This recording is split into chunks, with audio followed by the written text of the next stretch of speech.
More money, you got less problems. At least minor ones, all your basics accounted for. Team elite I run with, I'm guaranteed to be Final Four.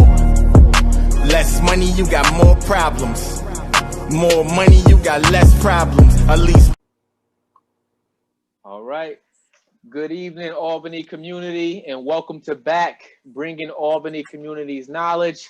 Tonight, I have the privilege. I specifically am going to use this word for a reason. I have the definition of privilege up here on my laptop right now.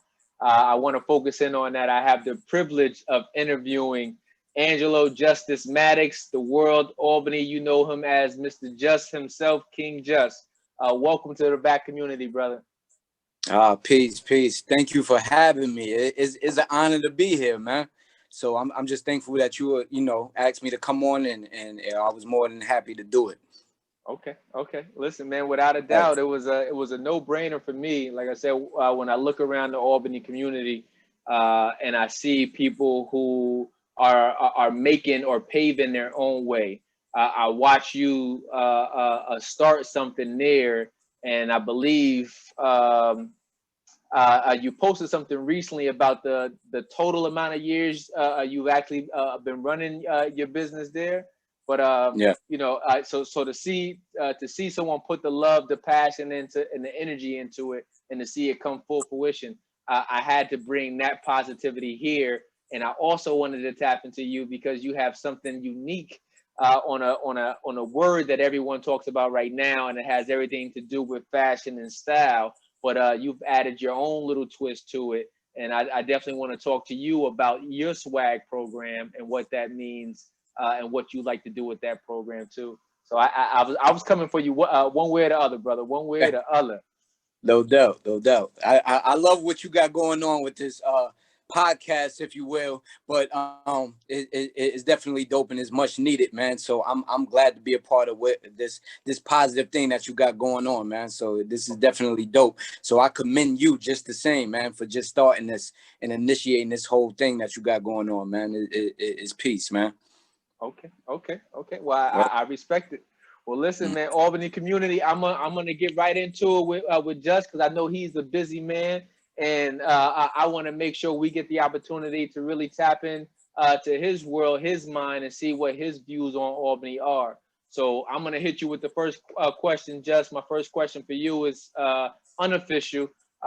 We've been now quarantining, I want to say going on close to 8 months now during this national pandemic or global pandemic, excuse me.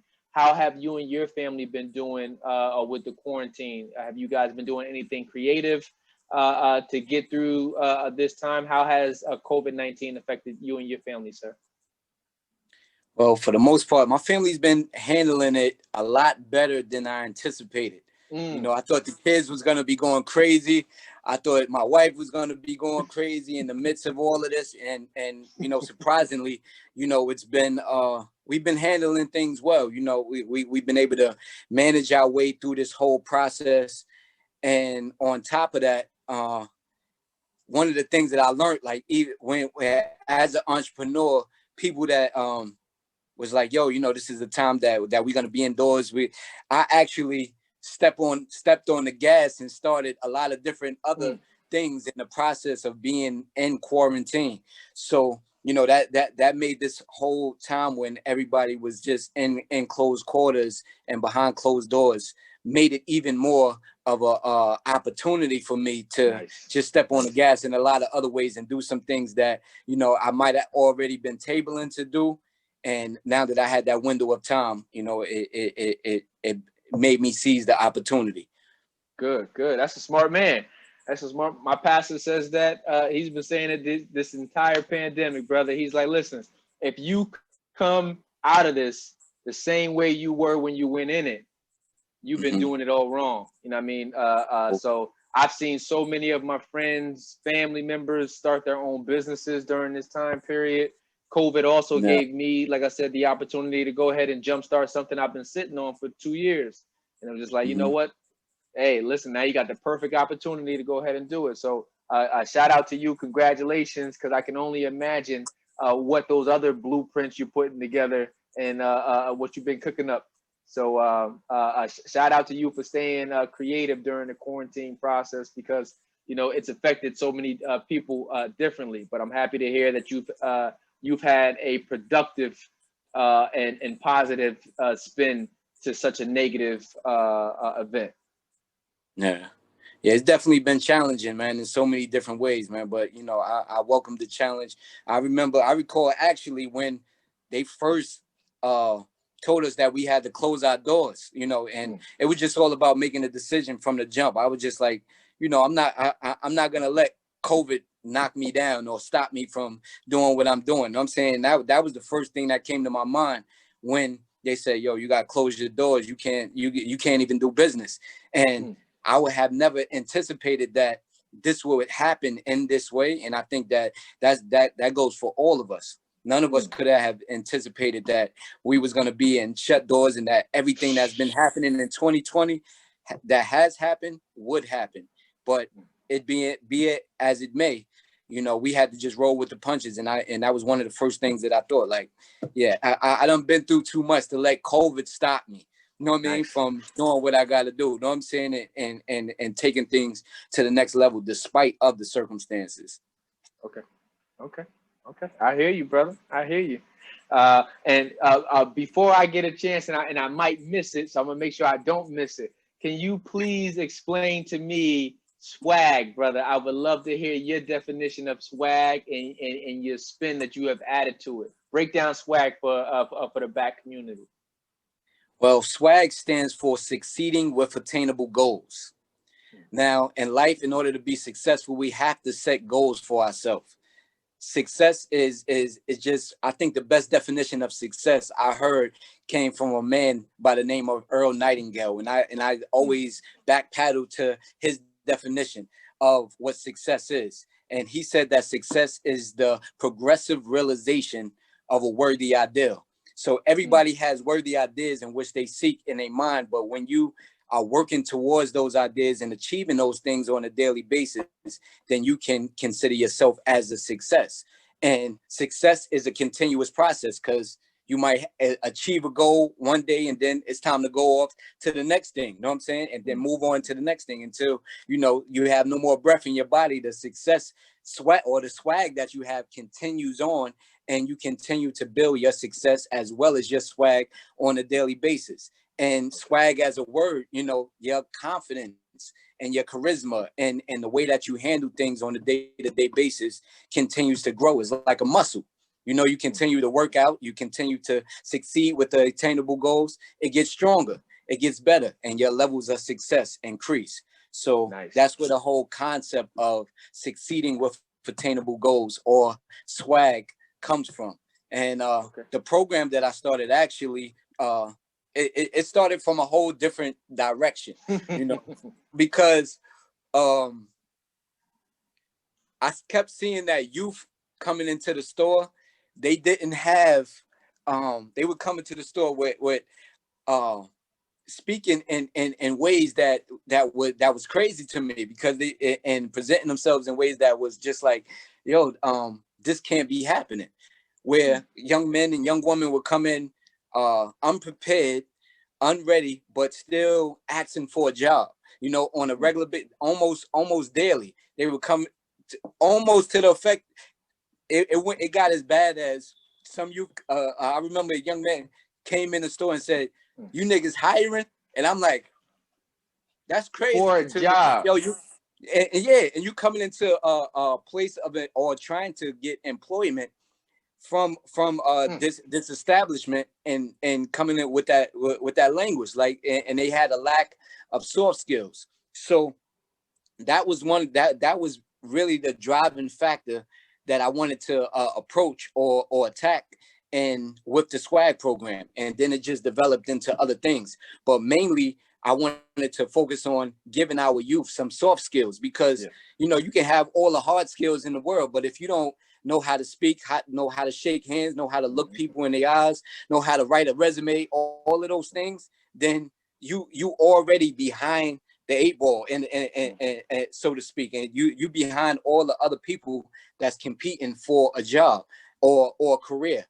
So if you had those soft skills along with those hard skills, then you put yourself leaps and bounds ahead. You'd So be good I money. wanted to make sure that I touched on those things, and then it just developed into other things as well. So, you know, that really was the basis, just giving our youth a leg up and a heads up as far in regards to them having soft skills, because soft skills, you know, at least for myself, have gotten me so many other places than, you know, even my hard skills and my skill set has allowed me. Just having manners, you know, Okay.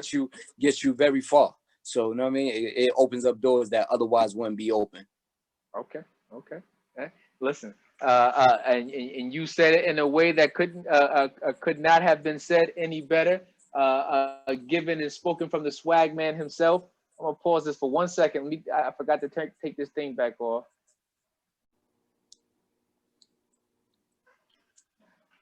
All right. Well, look, I want to go ahead. Like I said, man, I definitely don't want to steal all your time tonight. So I want to hit you with your first official question. And you've actually touched on some of the things already. But the first official question for your interview tonight is just what are you doing now? What kind of work do you do? Are there any type of passion projects? I know you've already told us a lot about swag, but here's your opportunity to tell the Albany community about yourself. Just let us know about you. Well, outside of just being fresh and fly and the swag program and all those things, I would say like my biggest passion project right now is my motivation money making Mondays, man. That's a passion project for me right now. You know, I definitely come back and tell us about the business first. I didn't want to I didn't want you to skip over that. I wanted you to tell us about your business, your thriving business that you've been doing for many years now. All right. Well, I'm the owner of Fresh and Fly Clothing. We currently are at 13 South Pearl Street, Albany, New York, 12207. Official swag headquarters. Where I saying is where we don't create swag, we enhance it. Okay. And I've been here for I've been in this current location for over 8 years now, but I've had the business in total for over 14 years. And nice. I'm very proud of my success and my accomplishment with this business. Starting from incubator spot in the Coliseum Mall at 153 South Pearl Street, where I had like a little closet space area where I first started, and year after year, I just continued to expand and grow my business, and to the point where I was ready to take the leap and go out into my own brick and mortar business, which I'm currently at right now. I moved into this location in 2012. When I began Fresh and Fly, it was originally Young Fresh and Fly, because I started as a children's clothing store. If everybody remember that in the beginning, I only sold children's clothing, and then more and more customers started to demand men and women's clothing. So I expanded to men, women, and children's clothing. And when I went to when I moved over to this current location, I stopped selling children's clothing, and I combined my men and women's clothing so that I can cater to them more directly. And that was the main reason why I dropped the young, is because I didn't want it to have a negative connotation of it just being for children. So I made it into Fresh and Fly Clothing. But people that know me from the Coliseum and that shop with me from back then, they still had the habit of still calling it Young Fresh and Fly, which is cool. But I say, yo, we grew up, man. We mature now. You know what I'm saying? So now it's just Fresh and Fly Clothing. But he said we took the little off. We took the little off of it. Not Lil Bow Wow anymore. Right. Exactly. In that same vein. So yeah, I mean, it's just Fresh and Fly Clothing right now, and we had tremendous success at being in this location. And one of the things that I'm most proud of from being in this location is we had multi-million-dollar businesses or franchises in this location previously to my clothing store being here, from Wendy's to Subways to it was always like a food location. And all of those businesses, none of those businesses survived in this location. And I'm very proud to say that I have the longest running business in this location to date. So I'm very proud of that accomplishment. And you know, that is a real honor for me to have that, be able to say that, and be able to say that my business is continuing on. And I really feel like if COVID didn't knock me out, ain't nothing gonna stop me now. There you go. So there you go. I'm feeling even stronger about the direction of the business now. Nice. Listen, and I must be one of those original customers because I always add young in front of it. But Right. whenever I come to Albany, you know, I always try to, depending on how much time I spend there, I always like to come and spend money with you. And primarily is because one, I love what you're doing, and I always like to invest in people that I know. I can spend a bunch of money on people that I'll never cross paths with, and it makes no sense for me to not spend money with people that I actually know. So shout out to you for having that spot, as you just said. It's like, yo, I remember Wendy's there or whatever. So it's like, you know, to have the longest run as a clothing business, selling apparel. Shout outs to you, brother, on all accords. Shout outs to you. Thank you. I appreciate that. Yes. Yeah, man. Yeah, sometimes when I come up, you know, I'll have the whole family in the car. I'm like, I ain't bringing everybody out the car. I'm like, just hold on for 1 second, man. I'm gonna run in here. I'm gonna find something that I like right now, and then I'm gonna run out. So right. Let me see. You if you bring the whole family in, you know that's gonna be a problem. You know what I'm saying? I'm gonna have to sell something to everybody, man. Exactly. Listen, man. I know what I'm doing. I'm gonna keep everybody right up in there. Keep all your hands right here in this car, right in the car. No doubt. Let me see, man. This question right here is one of my favorite questions to ask all of the guests when they come on, because it really gives me the opportunity to step into your world or your psyche for a little bit. What's your favorite place to visit in Albany, and why? I would say my favorite place to visit is the riverfront. You know, I like the riverfront. You know, I have a strong connection to water. You know, I love the flow of water. It helps me think. It helps my mind just be at ease. It brings me to a state of peace. And, you know, I just, you know, I think for the most part, you know, us as human beings, and being land creatures, if you will, we tend to forget that the world is covered in 3/4 of water. So, you know, we on land all day, and really at the end of the day, the earth is covered in water. It's 3/4 of water. The majority of our planet is covered in water. So we must get in tune with that portion of our planet. You know what I'm saying? And I think that going to the riverfront and just being next to water just helps me, you know, just connecting in ways that being on land doesn't. So I really enjoy the riverfront. You know, that it brings me to a real state of peace just being there. Yeah. That was my choice too. Yeah, it's something about it, man. You can bust out the chessboard. You can have some of your best conversations, and then you just get that mental space to just chat with God for a little while. Sometimes you got a bunch of things going on, and you just want to sit. So that was definitely my choice too. Yeah, absolutely, man. It's nothing like it, man. It's nothing like it. Let me see. My next question for you: thinking of your younger self, the young Angelo Justice Maddox. What is something that you wish someone would have told the younger Just?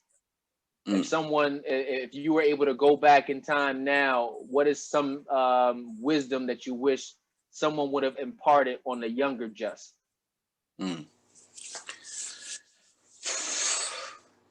That's a great question. For the most part, I think that a lot of jewels was dropped on me growing up that I didn't get at the time. And I heard them, but I wasn't listening. Younger Just wasn't listening to them. And they just resonate so much now and further along in my life. But I would say that one of the main things you know, just as an adult, and being like one of my first generation entrepreneurs, I would have hoped that my family would have taught me about credit a little bit better. That was that was one of the things that I wish I would have learned. I had to learn the hard way about the importance of credit. So Young Just definitely would have appreciated, you know, just learning the importance of having credit and having a good credit foundation. And it would have made my business and my entrepreneur endeavors a lot easier had that been the case. But, you know, for the most part, you know, Young Just went through the things that Young Just had to go through in order to be the man that he is today. So I definitely, you know, I don't think that I lacked for any information or any person coming along giving me some jewels. They was all there. I just probably didn't grasp all of them, and they took hold to me at the time that they needed to in my life. Like they just reoccurred to me, like, wow, that's what they meant by that. You know what I'm saying? And it just hit home. You know what I'm saying? So, you know, I'm just happy for recollection. You know what I'm saying? If anything, you know what I'm saying? And just, you know, being a person that's able to, you know, think about things in his mind, you know what I mean? And things resonating to the point where they resurface at the time where it's most needed. You know, I think that for the most part, you know, when the student is ready, the teacher will appear. So, you know, I think that was the case. Like, even if jewels was given to me for whatever reason, and I didn't pick them up at the time, they were still in my pocket. You know what I'm saying? And I was able to pull them out like, oh, okay, now this is the time that I'm supposed to use this. You know what I'm saying? So they resonated at the perfect time in my life and throughout the course of my life when they needed to. Nice. And that's right on time. And it's actually almost every person that I think I've interviewed, now I might have interviewed like 14, 15 people so far or something like that, but they always end up tapping into what they wish someone had told them earlier, and it'll be financial literacy. You know what I mean? Like you said, you just honed in on credit. I'm one of those same people. I had no clue about credit. I had to learn how to blow it up, to learn how to go ahead and cherish it now, to where now you hoard it. You're like, nah, I don't want no dings. I don't want no nothing. You know what I mean? And you know, that was one of those things what I was saying earlier. I was like, even during the pandemic, it was just like, you know, right now, my wife and I, all we do is focusing on finances, money, investments. And, you know, I can only imagine what it would have been like had I had those tools early, or I had the opportunity to tap into those things now. And like during the pandemic, I want to say, you know, because we've also taken the Dave Ramsey Financial Peace course too. But during the pandemic, we eradicated all of the debt that we had, period. So no student loan debts, no nothing, you know, got one house that's paid for, still working on this one here. But, you know, all of our debt outside of mortgage, gone. No car loans, no nothing. So it's like, you know, when you talk about what you can do when you focusing in on stuff. So we did that during the pandemic. It's like, you know what? You know, what would life be like without debt? Yeah. Now So, that's all amazing, man. That's dope, man. Yeah, I commend that for that. Yeah. I still got my thank you. I'm still working on my word. Yeah, man. But it's like, you know, so just like I said, I just understand how important it is now. So like the financial literacy piece is huge. And that's one of the things that we're trying to bring back to Albany too, or the capital region right now.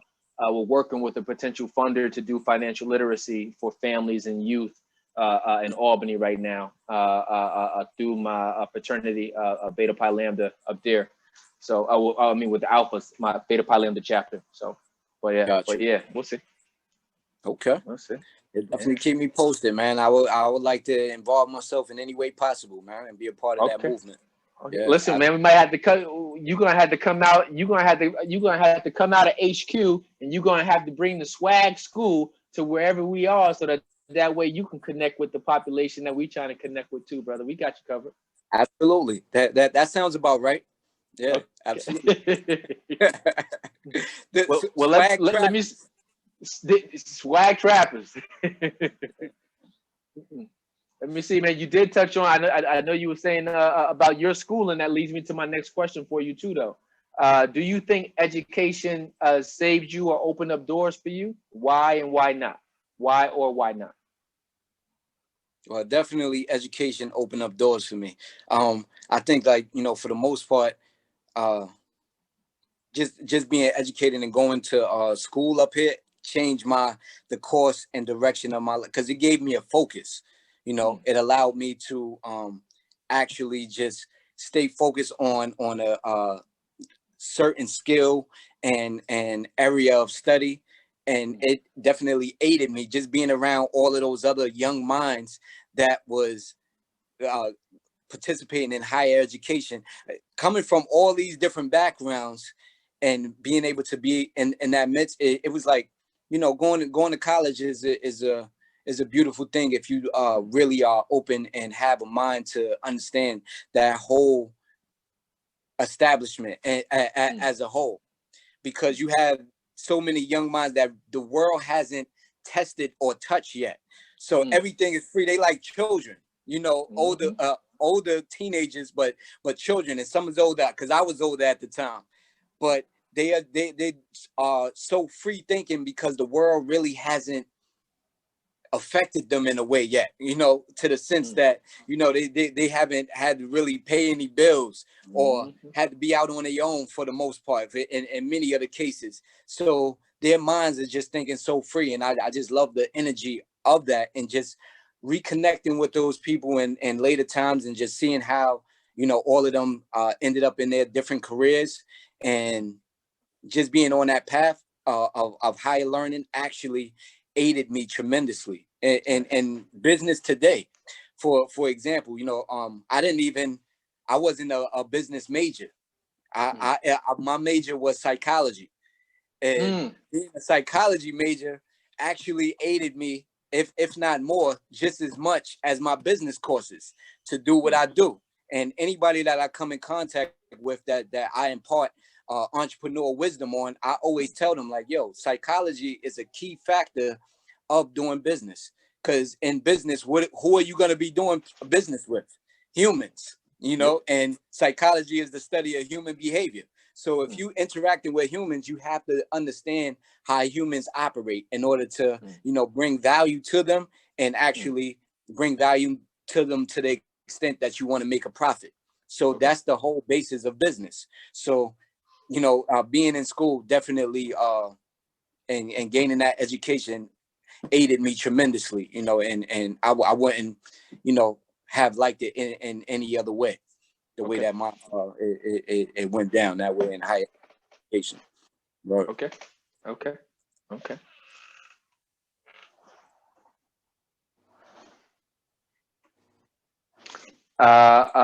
Speaking on I'm staying with education right now, and I'm going to look at your earlier education, kindergarten through 12th grade. What role, if any, did racism play during your early education between kindergarten and 12th grade? Well, my education between kindergarten and 12th grade was all over the place. I spent the year. I did a year in Florida. My second grade year, I experienced in Florida, and I remember it vividly because I got paddled. That was get out of here. Being in the Florida school system, it was totally different from being in New York. And I think that was, I didn't know it was kind of racist, and it was under Southern, doctrination, and being in Florida, it was a totally different school system than what I experienced, or even would have been allowed to happen in a northern school or in New York. So the penalty for getting in trouble, you get paddled, like in Florida school system, and just for me to experience that, I was just like, I don't like this. I don't like this at all. Like, yo, Bob, I need to get up out of here. Let me be back home. I need to come back home. So that in hindsight, when I look back on that, I was like, that I would definitely view that as my first beginning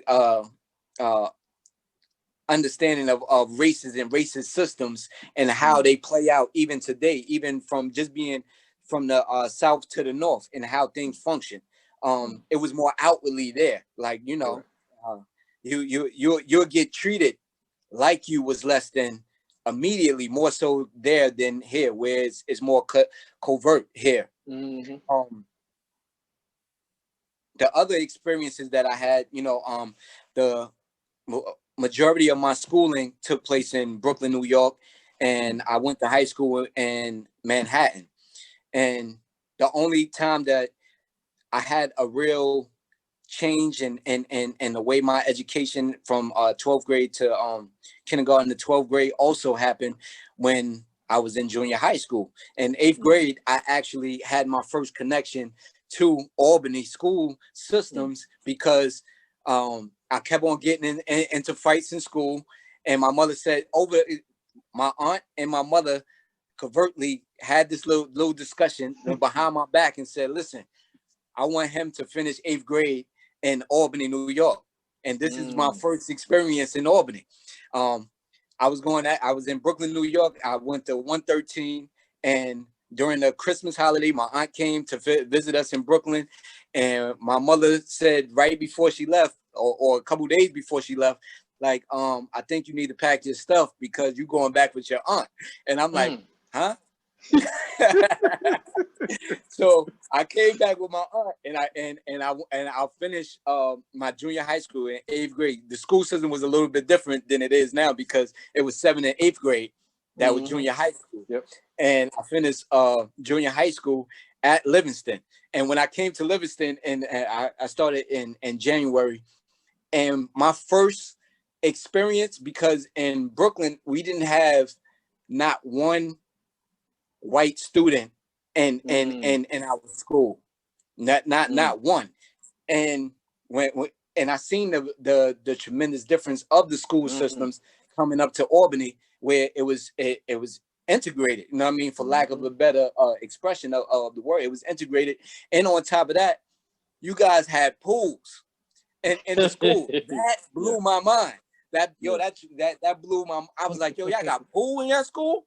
Like, yeah, when it coming to Albany and being in Livingston, I was like, yo, this is heaven right here.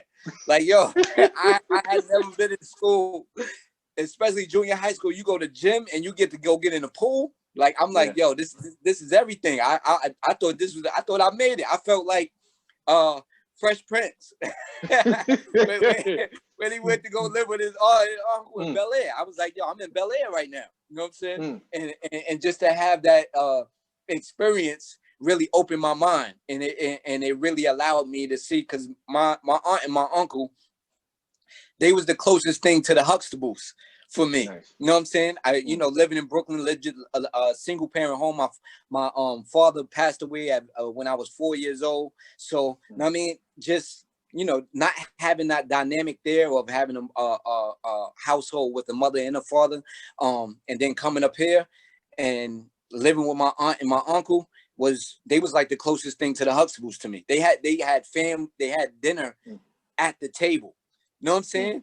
And I didn't know how, you know, getting back to what I said about the Jews that was put in my pocket, that I didn't really understand the worth of them, and until I got older. That was one of the Jews right there. Like, you know, just sitting around that table, you know, and having family dinner.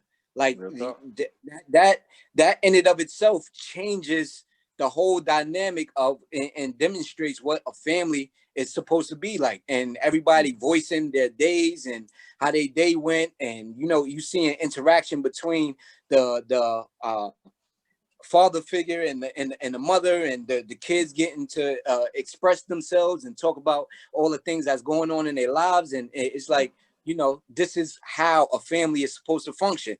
And previously to that, I didn't know, because I didn't see it. So now seeing that, it really impacted my experience, both in school and in life. You know, just both those dynamics. Just that short period of time in those 6 months, it really impacted me for the rest of my life, and it showed me, you know, family and education.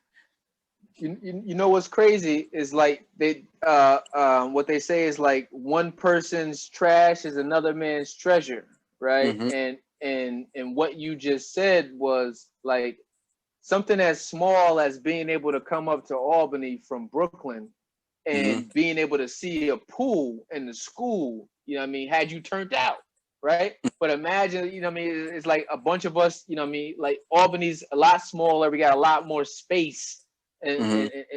in terms of buildings and stuff like that. You know what I mean, New York is way bigger, but Mm-hmm. like you said, in the school, you got a pool.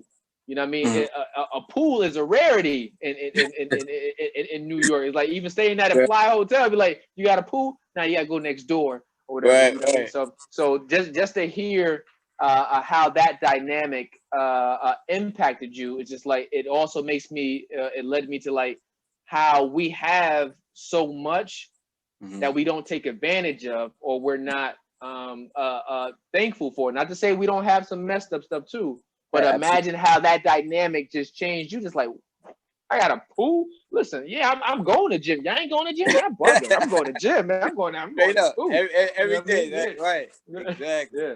But no, That was no, that was dope. That was dope, yeah. man. I And to be able definitely to have value that. that.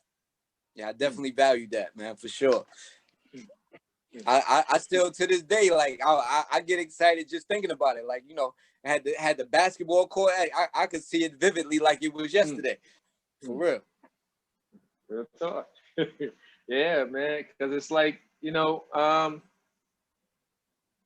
every place has its own uniqueness. And I always tell, you know what I mean, I love Albany. So wherever I go, I always put on for Albany, you know what I mean? And be Right, like, absolutely.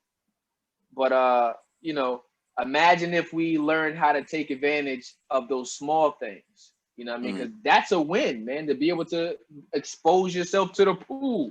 You know, I'm Right. going back to that again because you know what I mean. It might sound like a small piece, but it really isn't. You Nah, know what I mean? it was tremendous. Yeah. Yeah, you know what I mean? Taking advantage of those opportunities and you know what I mean, things may not be how you want it, but if you take advantage of those opportunities, it can also open up doors that can open up another door and open up another door. But it's just like, Right. you know what I mean, sometimes we get into that mindset of just complain mode and it's like, oh, this ain't like this or this ain't like this. And I mean, I always tell people it doesn't have to be like anything else. You know what I mean? It doesn't have to be like anything else. When I went away to college, you know what I mean? One of the guys I went to school with, he got down there. He started telling everybody he was from Brooklyn. So, Right. and I'm like, come on, man. Listen, man. You know, my favorite Tupac line was, "You ain't got a lot to kick it. You ain't got a lot to kick it, Right. man." You know what I mean? I'm from Right. Albany, New York. Albany, New Yeah. York. Albany has its own uniqueness that makes it what it is. So, and I'm Absolutely. glad you got to experience that in your first trip up here. And it's Yeah. just like, you know what I mean? And you know, and shit, it got you back here too. Yeah, absolutely. Cause funny story, not to digress too much, but I went to I did the I forgot like the summer youth program. I forgot what it was called at that time. Hmm. But what the way that it was set up was you went to classes in the daytime and you went to different work sites in the Was it afternoon. youth works? It might have been something else, but go ahead. Sorry about that. Yeah. It might have been something else, like you know what I mean. I'm telling my age now, but at the same time, it was like many moons ago. It was at least like I'm talking back 93, 92, 93, something Hmm. like that. You know what I'm saying? Yeah. So it was called something, but they had the classes that we took Yep. was at SUNY. Hmm. And then we would go to different sites, like either on campus or you might Hmm. work at Key Bank or you might go to the downtown campus or something like that. And I just happened to have my job was at the downtown campus. Hmm. And fast forward to, you know, me coming back to Albany because I came back to Albany after being incarcerated. And once I Hmm. got I came home, I was like, yo, you know, I want to change the pace. You know what I'm saying? I already experienced how Albany is. And my aunt was like, yo, why don't you come up here? You know what I mean? It'll be a different environment. You know what I'm saying? Because after I went back to Brooklyn, I felt like I was playing catch up because everybody, all the people that I was hanging with on the block, you know what I'm saying? They was in advanced levels of for lack of a better word, Yeah. thug for you know what I'm saying? Yes. Yeah. They was on the next level of thugging and running the streets at that time. And I'm like, oh, I gotta catch up. You know, I'm 6 months behind. And it wasn't. It was both consciously and unconsciously, because these are the people that I grew up since, you know, preschool. You know what I mean? Just being on the same block and everything like that. And now they into everything under the sun just in that short period of time. And I'm like, yo, I'm what, 14 years old, and I'm like, oh, all right, I'm here. You know what I'm saying? And these are my peoples, these are my brothers I grew up with. So I'm like, yo, we doing this together. Whatever it is, I'm in. You know what I'm saying? So, you know, just going down that path, I ended up getting incarcerated, did 3 years. And then once I came home, I was just like, yo, you know, I want to go to school. I already had a determined idea. I'm like, yo, I'm gonna go to school. You know what I mean? Get my life together. I got focused, and I came up here, got my GED while I was locked up because I didn't finish high school. And once I came here, I tried to go to SUNY right away. I said, I got my GED. I'm trying to go to school. And they was like, nah, why don't you go to a community college first and see how that pans out? So ended up going to Hudson Valley, went to Hudson Valley, graduated from there, and then took my grades, all my credits over to SUNY. I wanted to go directly into the business program, but all my credits that I had from Hudson Valley, it afforded me to go directly into the psychology program. I would have had to take a whole nother year at SUNY in order to get into the business program. So I was like, all right, boom, I already know what I want to do. I'm an entrepreneur at heart. I had already started my business endeavors in between, you know, going to school. So I'm like, all right, I'm gonna go get my bachelor's degree. It's something that I already had predetermined that I was gonna do. So I was like, let me go get that. I went into SUNY, got started in the psychology program, and just ran through that. You know what I mean? I just went there, and that experience was a dope one, and it was definitely tremendously different from Hudson Valley. One thing that I can say about that was Hudson Valley was close-knit, got to know everybody, all the teachers, all the staff, all the faculty. You know, that was a great experience. Just in, like, to this day, I can go back there and they be like, hey, they called me Hustle Man back then because I'm walking through school. I had my books on one arm and I had my CDs and DVDs and everything on the other arm. And I was already, you know, trying to make it the best way I know how, trying to supplement my income. So, once I transferred over to SUNY, it was a different experience, but one that I'm more connected with now as an alum than when I was there. Because, you know, when I was going to school, I was just going to class. I had a job, and plus I had, you know, my business that I was already running. So, you know, all of those things taking place, I don't feel like I had the true experience as like a college student where I was partying and doing all of that. It wasn't none of that. It was class, work, business, boom, boom, boom. And I was just determined to finish what I started. You know what I mean? And while I was there. And then, you know, I just reconnected to the school, you know, as an alum, you know, me being an entrepreneur as well, just connected like to the School of Business and things of that nature, which is benefiting me now, more so now than when I was actually in going to school there. Okay. Yeah. Okay. Listen, I think you just said a mouthful just in that one piece. Honestly, because it's just like it adds to the success of your overall story. Like there's a word. Hold on, what am I looking for? I got it right at the tip of my tongue. Tenacious, right? So just like, you know, or indomitable. I can use indomitable. So regardless of the experiences that you experienced early on, you still knew in your mind. You said, "Listen, I already got this predestined. I got something else I'm gonna be doing." You know what I mean? It's just like, yo, there's too much work playing catch up over here. But it's just like, you know, I know a spot, I know a place. I'm gonna go back up here and I'm gonna work this out up here. And it was just like, you know, not too many people are able to see it as an opportunity to do something different, most people end up saying, well, you know what, this is what I'm used to. This is what I'm used to. I'm gonna stay right here and be comfortable in this place of, that I'm used to, as opposed to saying, you know what, I'm gonna try something else. I'm gonna try something else, and you try something else, and it's crazy because if they've been calling you hustle man since Hudson Valley days, you still a hustle man right now, and hustling the hell, hustling the hell out of it. So your story is tremendous, which also adds to your authenticity when you're talking about your life story, the success that you've had as a young man. And I always think that being able to understand life from both sides of the fence adds to you. Not saying everyone needs to go through the same experiences, because obviously you can learn from you can learn vicariously through some other people. But it perfectly suits you to do the line of work that you are doing and that you're thriving in. And I just learned why.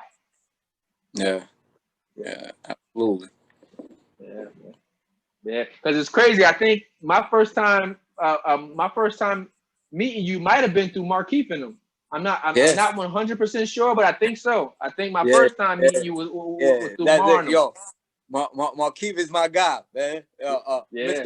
Mr. Brown now, you know what I'm saying? Mr. Brown. That's my guy. You know, and you know, not to be long-winded and cut the flow of the flow is the flow. But Markeith is like a true to heart. That's a friend. That's my brother right there, because coming up here from Brooklyn and him being from Albany, you know, it was a big thing with New York and Albany at that time. And the only thing that I kept hearing was like, "Oh, you messing with that Mech nigga?" Yeah. You from Mech. You know what I'm saying? I remember that all the time. And he was like, "Yo, man, that's my man right there." You know what I'm saying? And like, you know, him and I just connected like from jump. You know what I mean? Nice. I can't even say what it was. You know what I'm saying? That made us connect to the degree that we were, but it was just always me and him. You know what I'm saying? Just going everywhere. You know what I mean? And I know he heard it all the time. You know what I mean? Even more so than I did. You know what I'm saying? Because he was from here, and everybody like, "Yo, you messing with homeboy from Mech, man? Come on, man. You know you from Albany. You know what I'm saying? You supposed to be rapping with us." And he like, "Nah, that's my man, right?" And I can hear him saying that vividly, like, no matter what, yo, you my man. You know what I'm saying? Anything, yo, we going out together, no matter what. And like to this day, I was honored to be the best man in his wedding. You know what I'm saying? So that's my brother, man. I got a lot of love for that, man. Listen, man. Their story, him and Jazz's story together. You know what I mean? I told Jazz I wouldn't say anything about it before, you know, but I was just like, yo, they have a dope story, man, a dope love story, a dope Albany story that one day, I'm gonna get them both on here to tell their story. Right, no doubt. But you know what I mean? Yeah, I think that was my first time meeting you, because you know, me, Raekwon, used to be thick as thieves back then. Right. I still my guy. I was actually texting with him earlier today. But and that's how I came to know Mr. Brown as well. And he's always been the same way he is right now, even as an adult. You know what I mean? From the first time I met him when we were younger, we loved hanging around Mars' house. You know what I mean? He was always the cooler, older brother that you would love to have. And just like, yo, and he was like, he gave us the space just to be us. And it was a safe space. You know what I mean? I told Tyrone the same thing when he was on here, was just like, seeing the dynamics that Mar kept around him at the time was super beneficial, because you know, at the time they were trying to carve out something new that none of us had seen before. You know what I mean? Something that looked healthy. You know what I mean? And it's like, yo, you know what I mean? You got to do different things in order to obtain shit that you never seen before. You know what I mean? Right, that's a fact. That's a fact. So shout out to you for connecting with Mar, because Mar was definitely the glue. And it was always tough too. It was always tough having somebody that that wasn't from the town, but it's like, but that's my guy. So now, you know, I got to put myself on the line all the time for my guy. That's my guy. You know what I mean? No doubt. No doubt. Yeah, yeah, that whole dynamic, you know what I'm saying? Where it makes you know what I'm saying? Yeah. It makes you, and just for us to just maintain our bond and our friendship all of these years, man.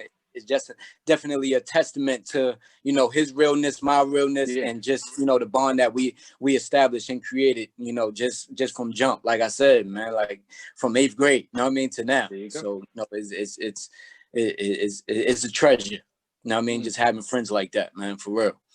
Hey, listen, Tyrone said the same thing, man. I dubbed his video, friendship is essential.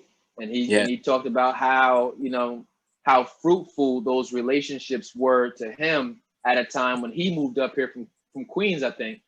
You know what I mean? But, you know what I mean? And,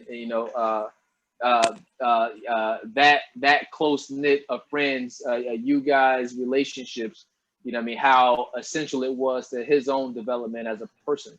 You know what I mean? And that's what we need, man. A lot of times, I just reposted something I posted 4 years ago and just talking about my best friend. You know what I mean? It's like a lot of people take for granted, you know what I mean, those types of connections. So long story short, I'm thankful to see that you guys have stuck it out and been able to grow both as individuals and as a collective.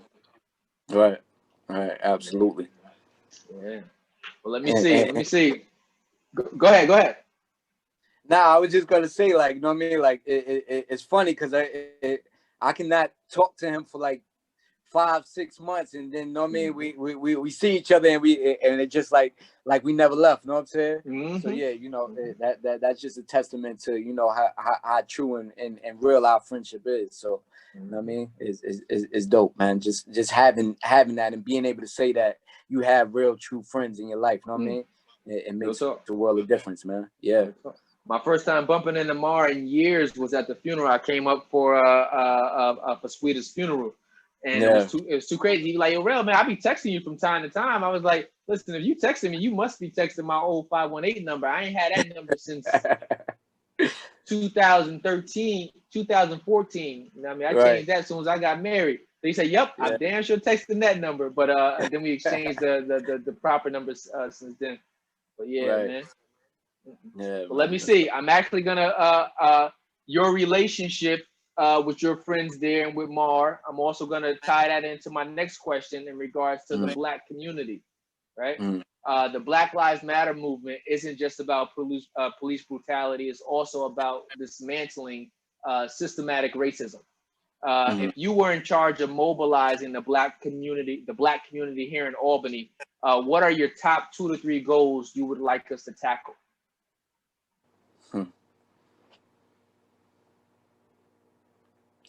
One of the goals would be like economic empowerment.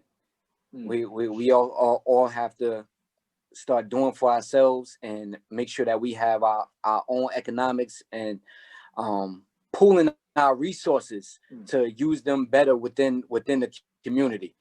Because our money always go outside of the community, and that being the case, that leaves us powerless in our voice and the way that our dollar operates. And our dollar, everybody in the United States, or if not the world, is vying for that black dollar right now. They know the importance of it, but we seem not to recognize the importance of it by keeping it in our community. So one of the first things that I will address and make the number one agenda is keeping money inside the community and making sure that we have economic power. Next on after that would just be structuring political power as well. You know what I'm saying? So that we have a voice in both local and national government. You know what I mean? So that will be the second phase of that, and we'll be able to have better legs to stand on by having economic power. Because now we can we not only are we screaming, yo, we need this, we need that, we can say, hey, we demand this, and or we gonna make this happen. You know what I'm saying? And we don't have to function within your system to the degree if you're not treating or respecting our money and our people. So I would take that to that next stage. The third thing, I think, those two pieces would make those other things fall into place, as far as like the nation, each and every one of our communities just recognizing our value. You know, There you go. I think the America being a capitalistic nation, you know what I'm saying? They respect that dollar. You know what I'm saying? And once you have that economic power, you know, and moving on to political power, then I strongly know and believe that I should say, that would bring on us being valued more in this country, and them not handling us the way that they handle us now. Yeah. Okay. You made me think about something that Daryl McCray said, my man D from Bricks, and you know that when I interviewed him, that was one of his focal points. You know what I mean? Securing economic stability.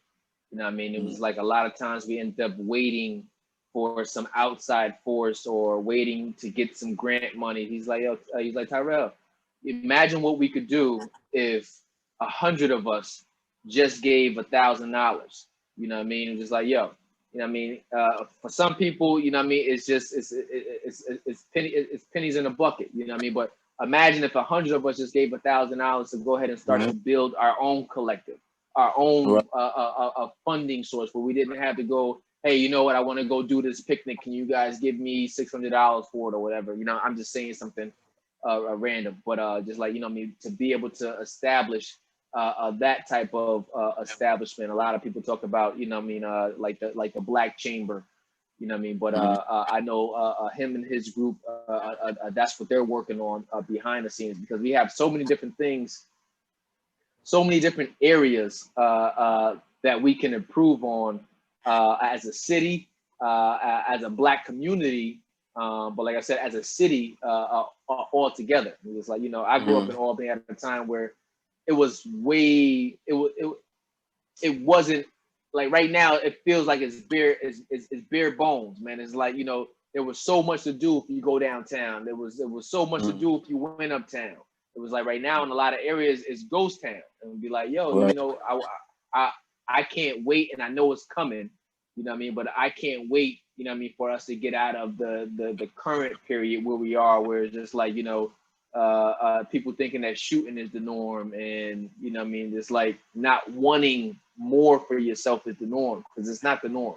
That's definitely not. It's definitely not the way that has always been, and I've seen it on both sides. You know what I mean, I've been in the streets. I done made it out of that aspect of life too, and by the grace of God, got a chance to not get caught, and you know what I mean, got a chance to go and experience some other things. So I can't wait to see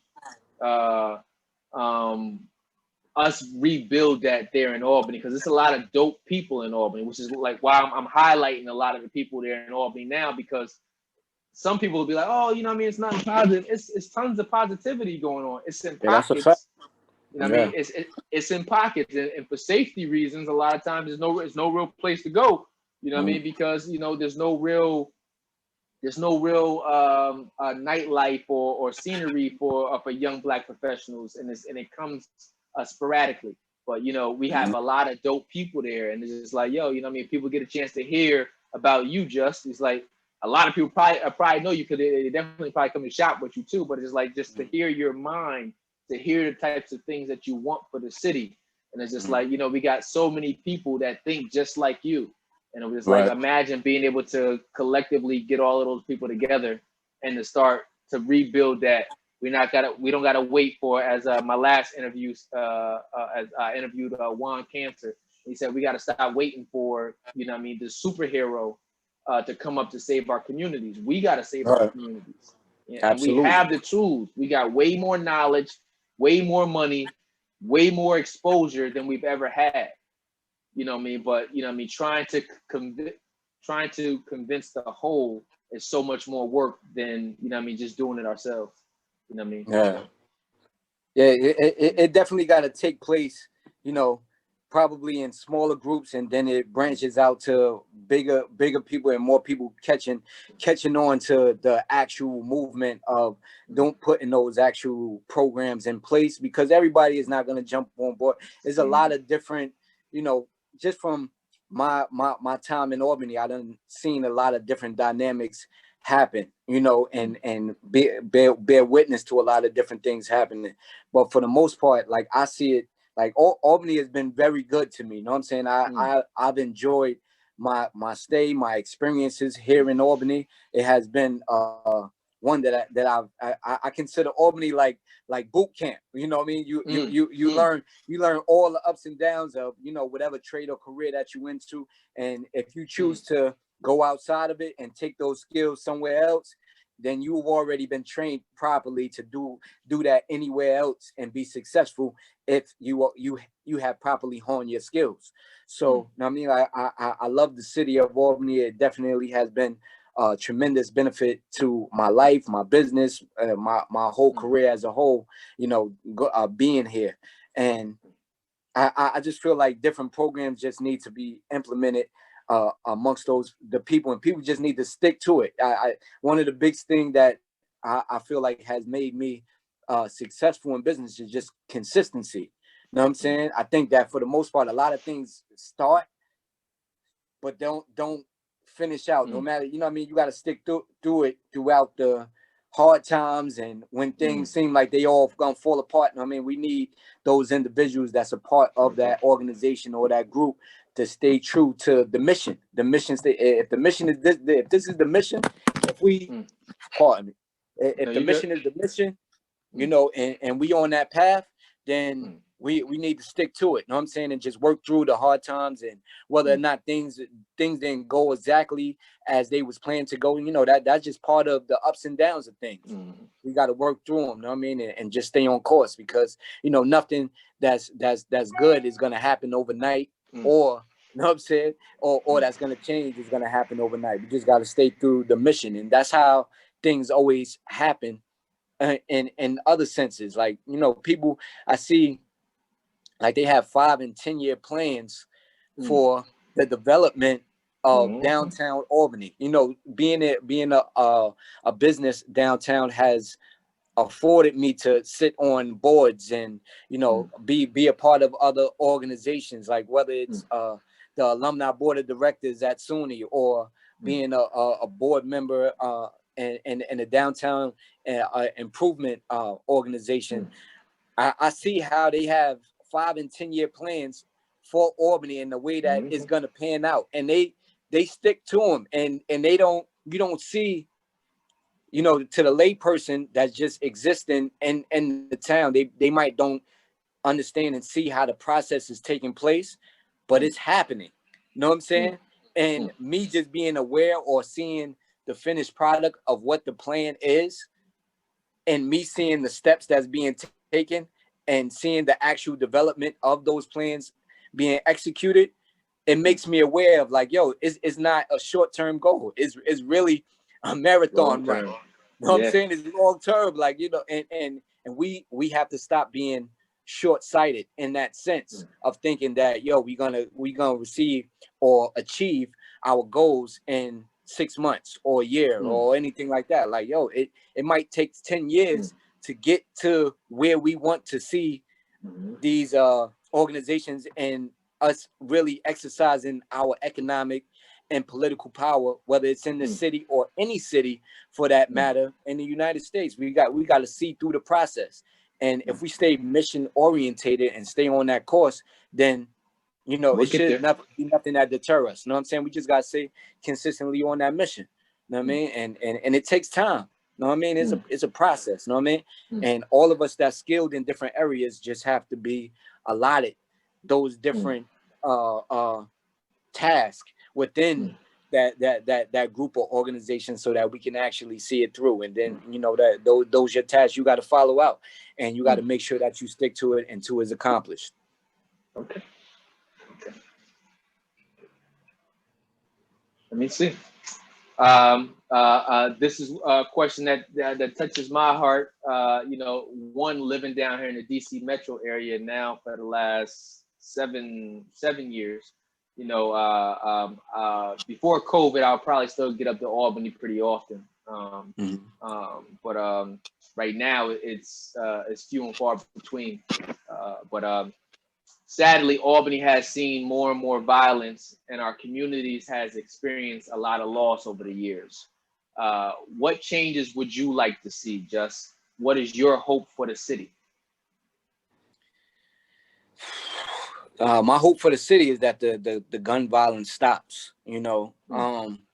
I think that, for the most part, and I don't claim to have all the answers to the issues or why the gun violence is at the level that it is right now. My only theory, like, at least in this pocket of space, in this moment of why I feel like almost, to a degree that it was a science project that was played on us. You know what I mean? We was closing doors for a certain amount of months. And then we have, and it seemed like, to me, just experiencing it and just seeing it, it seemed as if we was at a point where we was actually bringing things together. After the Black Lives Movement started stepping on the gas in regards to, addressing like whether or not it was George Floyd or Breonna Taylor, and the list goes on and on. We got thousands and thousands of names that we could call out. But the movement hit a peak in regards to the awareness and the social movement as a whole. We seemed like we was really on one accord, like we haven't been in a long time. That's the energy that I was receiving. Like right, even with the the riots and things like that. Even though that happened, and I don't agree with the execution of how that took place, but at the same time, afterwards, it was an energy of unity that I felt. And then right after that, to have the degree of gun violence that we had was crazy. And I still to this day can't even understand what really sparked it or really started it. But once you in it, I understand the dynamic. Like, one person, you know what I'm saying, a loss of a life is something that you can't, replace. You know what I'm saying? And I understand the heart and the feelings of the family members, friends, and everything like that.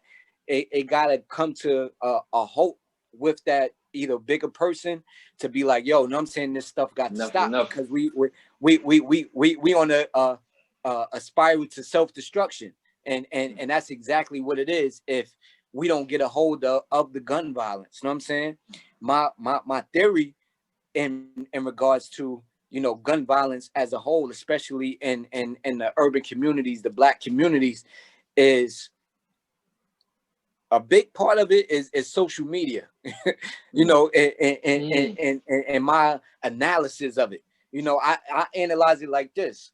This is the first thing, like, gun violence has existed within our communities forever, and it has a lot of different elements that why that is. Whether it's loss of jobs, whether it's drugs in the community, you know what I'm saying, the outpouring of just having access to guns that way and being out using them for the wrong reasons against one another, all of those dynamics. And I mean, you can even take it back to slavery and the dynamic of why we fight one another so easily, you know what I mean, and easily want to take each other's lives.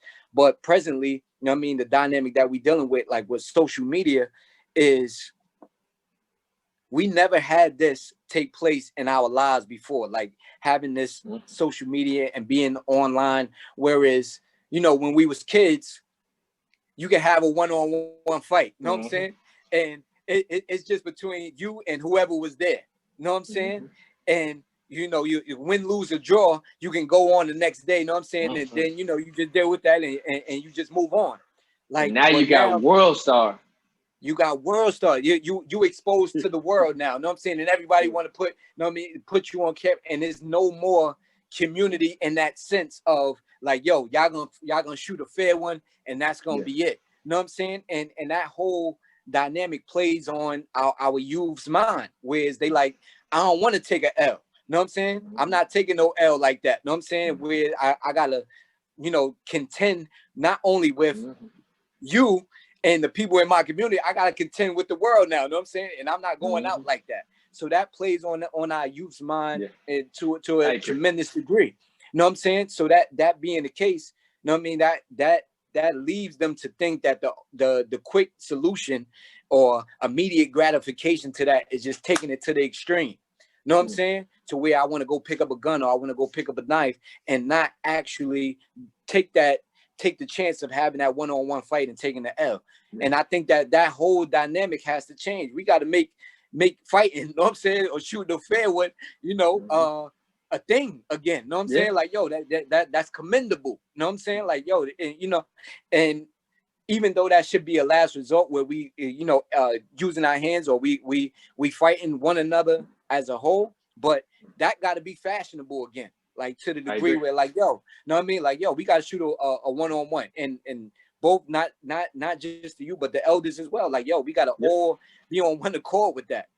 You know what I'm saying? Like, yo, they gonna shoot a fair one, and that's gonna be it. Whether it's boxing gloves, whether it's whatever, you know what I'm saying? They gonna shoot a fair one, and that's it. You know what I mean? We gonna give you positive reinforcements for doing that, whether you win or lose or whatever. You know what I'm saying? I'm glad you stood up and you fought him one-on-one, and now y'all cool. You know what I mean? People that I fought, you know what I'm saying? I have more respect for them, and they have more respect for me now that we have went through that exchange. You know what I'm saying? Than previously too. You know what I'm saying? So I think that's one of the big dynamics that needs to be addressed within our community. We got to get back to one-on-ones. We got to get back to fair ones and all that, so that and both youth and adults, mainly the adults first and foremost, got to instill that within the youth and make that happen. And then the youth will follow suit. You know what I'm saying? And make that a thing. We make it fashionable. Like, yo, we gonna shoot a fair one. You know what I'm saying? We gonna take 5 minutes and we gonna do that, and that's gonna be that. We gonna walk away, shake your hands, and then move on. You know what I'm saying? And then we gonna be stronger for that. You know what I'm saying? And then it's gonna be less likely that you're gonna even trespass me like that. If you know that it's not gonna be nothing, you're gonna have to fight me one-on-one. You know what I'm saying? If you violate me to that degree, it's gonna be less likely that you're gonna trespass against me like that, or you're gonna violate me in any type of way that's gonna take it to that level. So everybody starts to be more respectful and more understanding of one another, and you get more. Excuse me, brother. Pardon me, brother. You know what I'm saying? Like, you know what I mean? You gonna see that's a byproduct of, yo, you're gonna be forced to shoot this man a fair one. No, I mean, if you disrespect or violate that man to the degree where he feel like that's necessary, or where both of y'all feel that's necessary.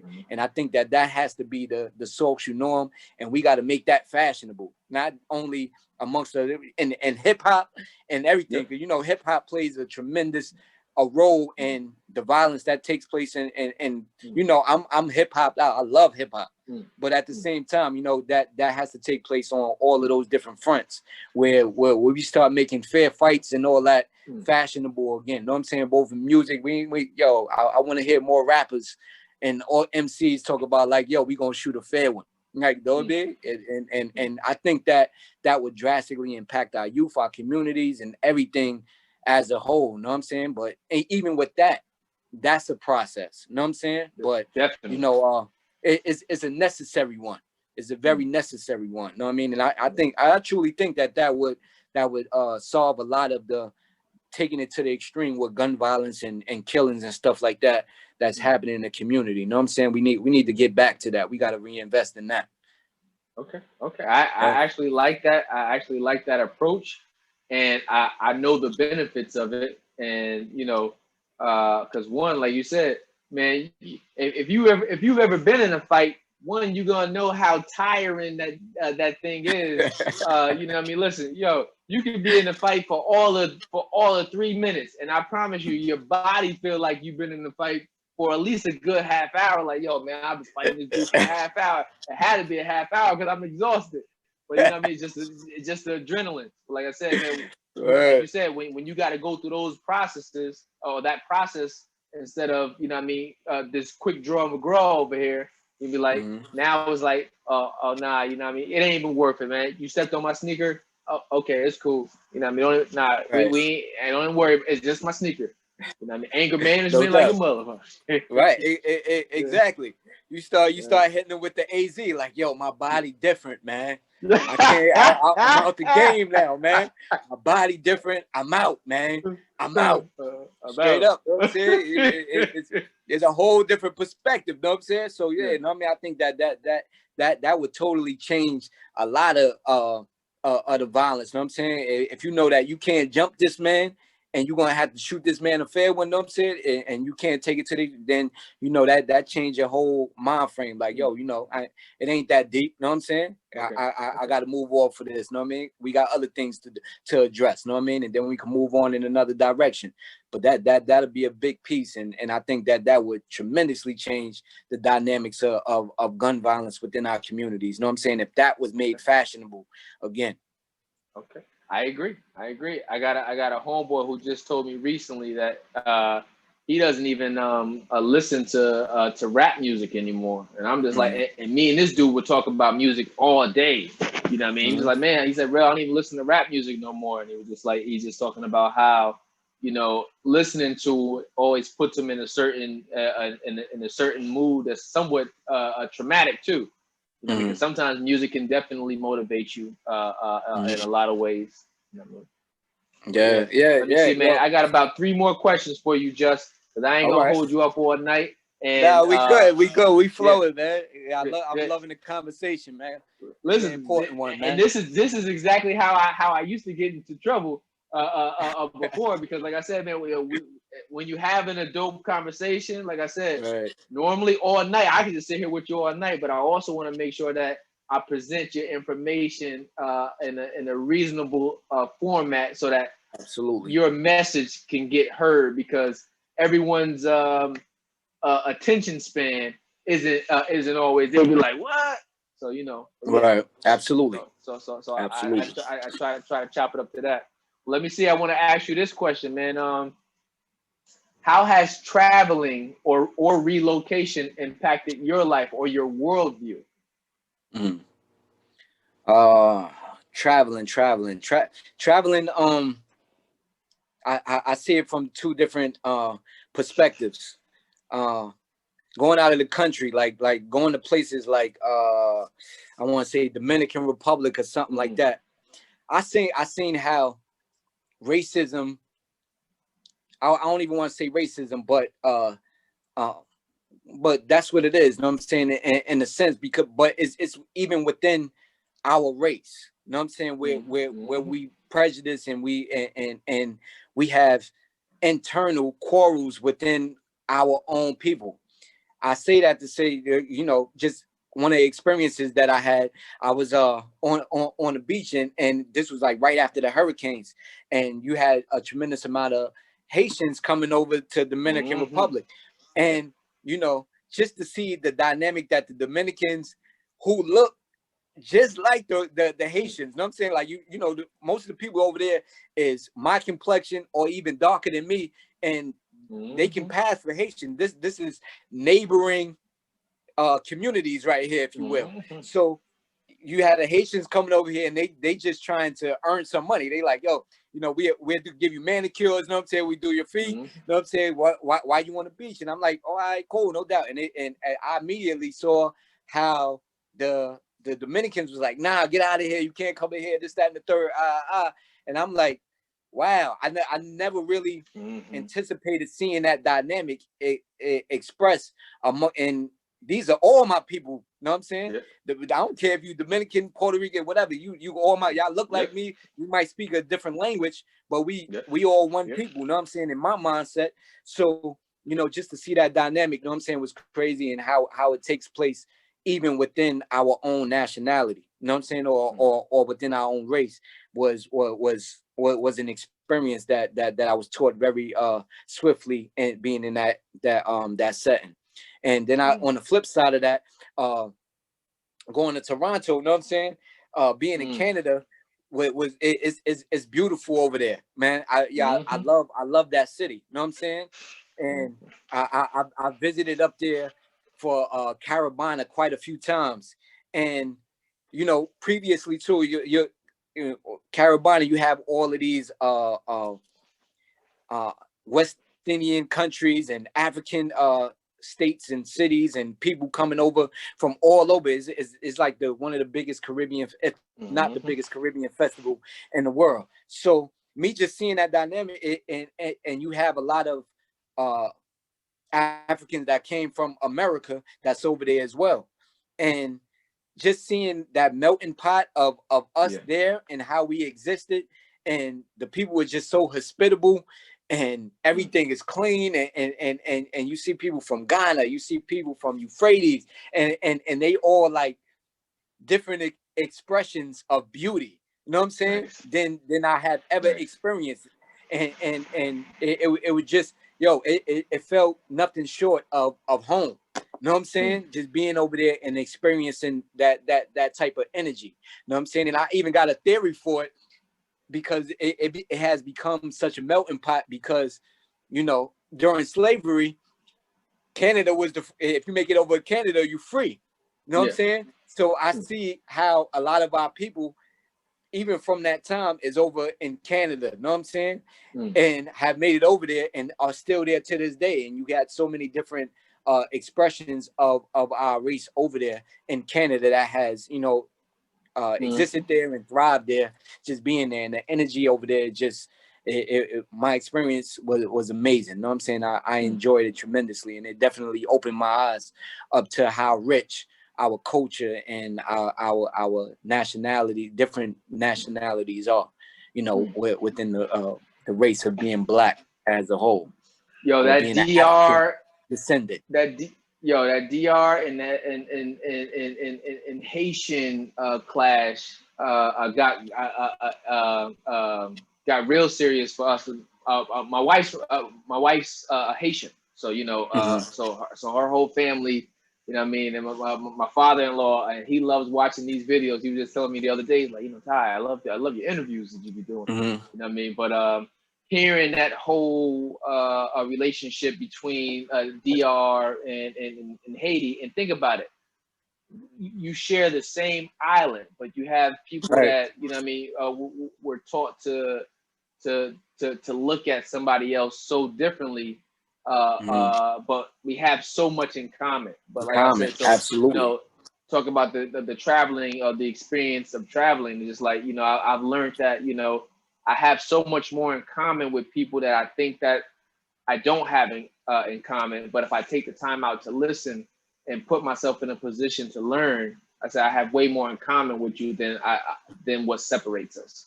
And traveling the world will show you how big the world is, but it'll also show you how small the world is too. And it's just like, I mean, there's some dope people in the world, and there's some bad people in the world. But it's just like, you go look for the good people. When you go to DR, look for the good people. When you go to Haiti, look for the good people. When you go to Toronto, look for the good people. You know what I mean? You know what I mean? When it's good people in the world, so you find those good people, man. You know what I mean? Yeah, and you're gonna attract what you are anyway. You know what I'm saying? So yeah, real talk, absolutely. Yeah. Because I mean, you couldn't have said that any better. Because you know what I mean. If you go looking for a particular energy, you're gonna find that energy too. Absolutely, every time, man. Let me see. My second to last question for you. So I got two more questions for you. This is one of them. What opportunities does Albany offer? What opportunities does Albany have to offer that you wish you'd taken advantage of, or what opportunities do you wish to create in Albany? And actually, it sounds like you might have taken advantage of damn near all of the opportunities in Albany.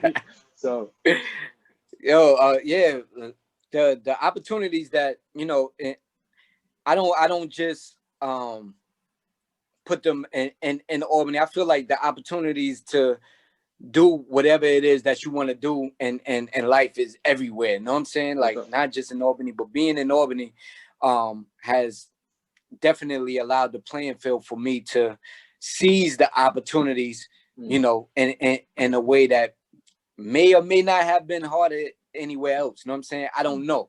But it's just all about seizing the opportunity, just making it happen wherever you are. For the most part, I don't think that these opportunities that are in Albany are not anywhere else. But being in Albany, you being an individual, you just got to seize the opportunities, you know what I mean, and see them for what they are, and know that if you come from somewhere else and you came here, then it's just like immigrants, so to speak, because I only we all immigrants over here. So when immigrants come over to the United States, a person that's been in the United States forever, they not gonna see the same opportunities that an immigrant is gonna see that come from a different, country or a different continent for that matter, and come over here and be like, yo, y'all not doing this, y'all not doing that. Oh, we about to get lit now. You know what I'm saying? All these opportunities that's over here. It's the same way being in Albany, and it's the same way that a person might see it being somewhere else, and then going to that. You in the Metro DC area, you might go there and be like, wow, y'all got all of these things over here popping. You know what I'm saying, coming from Albany, and I could connect with all of these different opportunities that's here. You know what I'm saying? And the opportunities are endless just because those wasn't readily saw to you before. You know what I'm saying? And it could just be right in front of your face. You know what I'm saying? It's just like you got to open your eyes, man, clean your lenses and be able to see what's right before you all the time. It's just about seizing the opportunities, you know what I'm saying? And just opening up your eyes to them, you know what I mean? But they always there. I feel like the opportunities are definitely here for you to seize here in Albany. Okay. All right. And are there any resources that you would recommend to the Albany community? Like, is there any type of apps that you utilize? Any books that you're reading? Any type of motivational people that you're following? How do you stay motivated? How do I stay motivated? Besides my children and everything, they motivate me the most. Like my family motivates me the most. Like, I would say that's probably like my biggest motivation. You know what I'm saying? I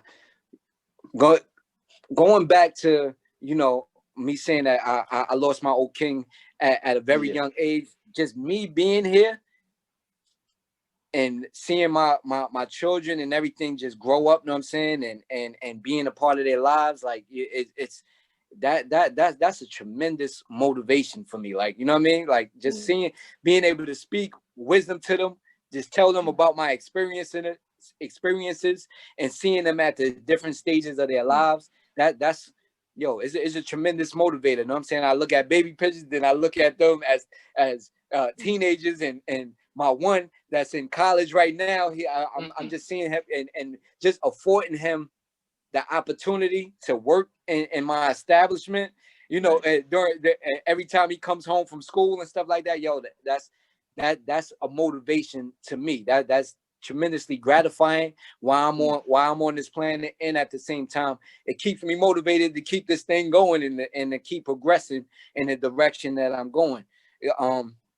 As far as like motivational speakers or anything that I listen to and I come across, I take motivation from everything, even sometimes negativity. You know what I'm saying? even negativity motivates me in a positive way. You know what I'm saying? Because I want to, turn that into a positive. You know what I mean? I think that's a tremendous skill for anybody that's on this planet to have and to want to hone, is to take negatives and turn them into positive, or take nothing and to turn it into something.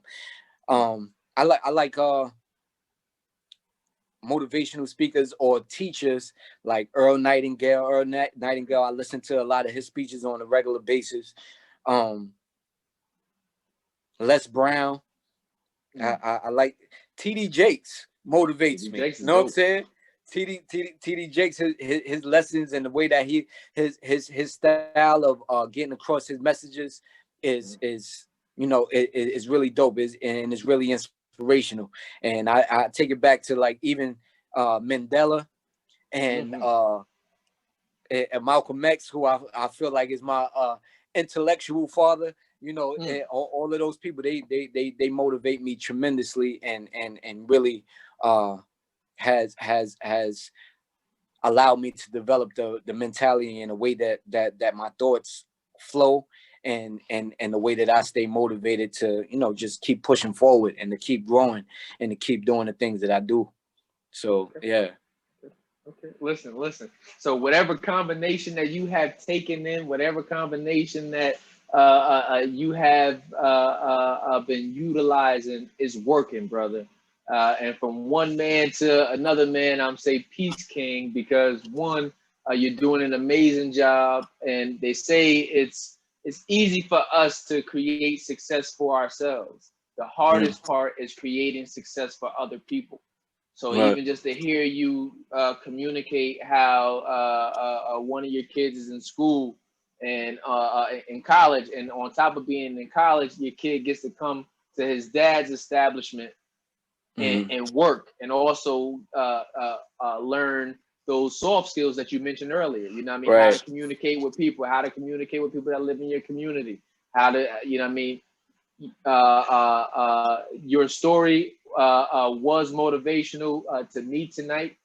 Thank you for sharing. And I also want you to stay encouraged, because one of the things I always say is that, you know, you need people to pour into you just as much as you give out. You know what I mean? Because sometimes, you know what I mean, it's a lot of leeches or bloodsuckers that'll take everything away from you. Right. And you know what I mean? So you got to make sure that you continue to keep yourself surrounded with positive influences that can pour into you, so you keep that gas tank moving. You know what I mean? Right. So Absolutely. you know what I mean? I just really want to commend you again, just honestly, brother. It was a pleasure and an honor to interview you tonight. I could have gone over 10,000 more questions, but we would have probably been here. It'd have been like 3.5 hours before I got you out of here. Because you're definitely a dope mind. So thank you for sharing your time. Nah, no doubt, man. Like I said, man, thank you for having me, man. I got two things that I want to touch on. I'm saying that I think that I overlooked them with that first question. I'm saying that you asked me. I gotta touch on my passion project, because you wanted me to get into my existing business. You know what I'm saying? Which I love, and it has afforded me the platform that I have right now. But at the same time, one of my passion projects right now, aside from the S.W.A.G program, is my Motivation Money Making Mondays, man. That's one of my passion projects. I'm very passionate about putting positive energy out there.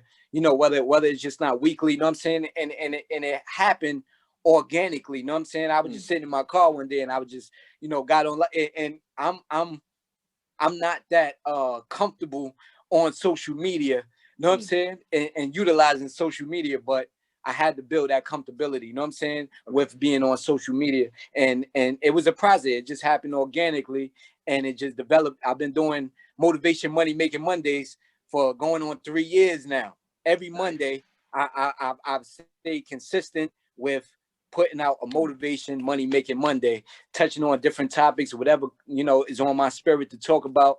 I touch on it, try to give people a boost for their week. You know what I'm saying? And I just felt like it was necessary, because everybody come to me and they start their work week and be like, it's Monday, this, that, and the third. I'm like, yo, to an entrepreneur, it ain't no Monday. You know what I'm saying? The days just roll over. You know what I'm saying? They just keep going.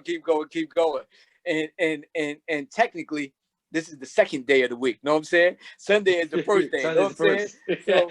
So we if this is the beginning of the work week, let's start this off right, because this is the way that you make your money. This is the way that you make a living for you and your family. So you should be enthusiastic about starting that work week and going on to your job. And once you enjoy what you're doing, you know what I'm saying, that makes it a lot easier. You know what I'm saying? You really not working no more once you're enjoying what you're doing.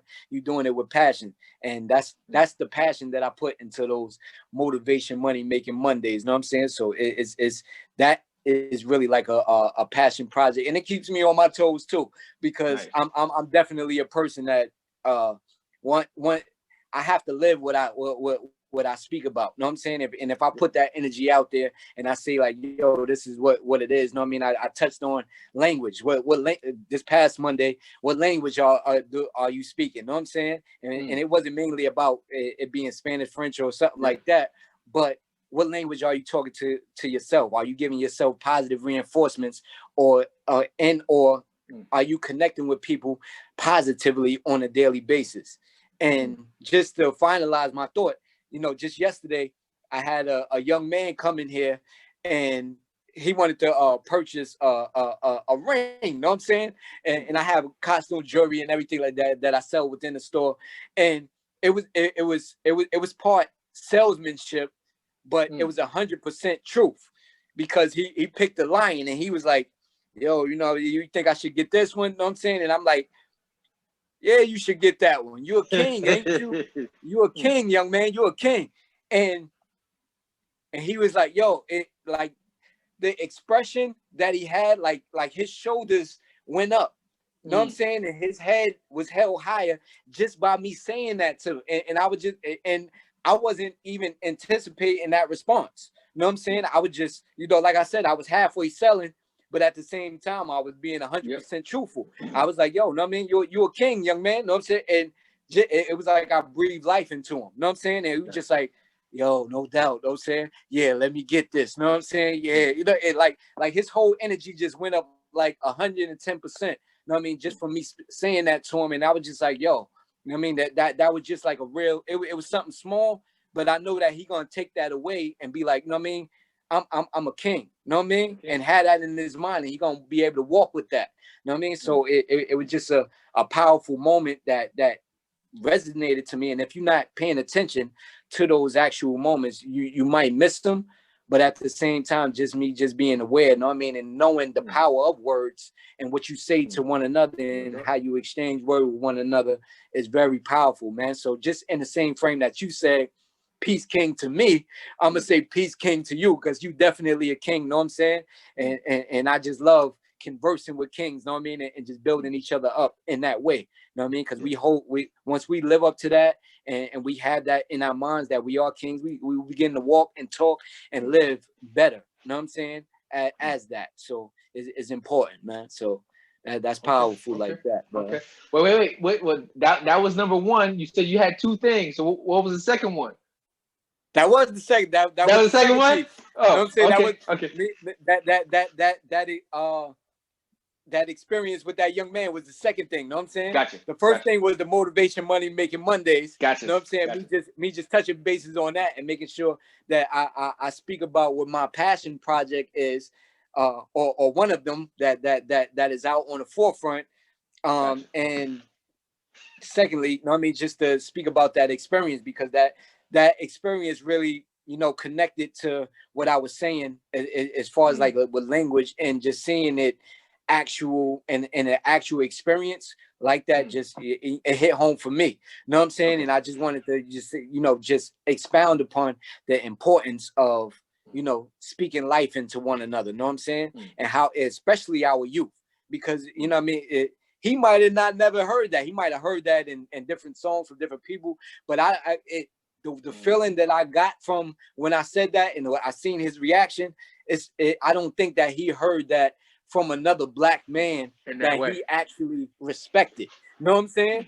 And just for him to react in that way, like it meant the world to me. You know what I mean? I was just like, yo, you know what I mean? I loved that moment. You know what I'm saying? And him getting a chance to see you, you know what I mean, it's something I learned. I want to say I might have been doing my research program, or it might have been undergrad, one of the two, but we learn from the successes and failures of people that look like us. So, you know what I mean, you being able to share that with that young man is going to hit him differently, because he could look to you as somebody that I can identify with, or maybe somebody I want to aspire to be like. So you saying that, like you said, you didn't expect it to hit him the way that it did, but it did. It took him from wherever he was to 110 levels higher. You know what I mean? Because we learn from the successes and failures of people that look just like us. So the more they get to see a Justice Maddox, the more they get to see a Tyrell Hughes, the more they get to see people that look like them, that haven't sold out, that haven't had to reinvent themselves, but get a chance to be authentic. Your authenticity shines, and that's what you just did with that young man, and that's what you did in tonight's interview. So you know what I mean. I just I'll bring it full circle by saying that your authenticity shines, brother. Continue to do exactly what you're doing. Continue to be a motivational force for your family first and foremost. And thank you for sharing your time and your energy and your love for the Albany city with us tonight. So I want to say thank you again, Just, for making it happen, brother. And I look forward to seeing more about your passion projects. What is it? Money Making Mondays? Motivation Money Making Mondays. Okay, yeah. No doubt, man. Yo, peace, King. Yo, peace, King. I'll leave it like there. Back community, we're out. Thank you guys for tuning in with us, and I look forward to getting this story out to you guys. Peace, King. Peace.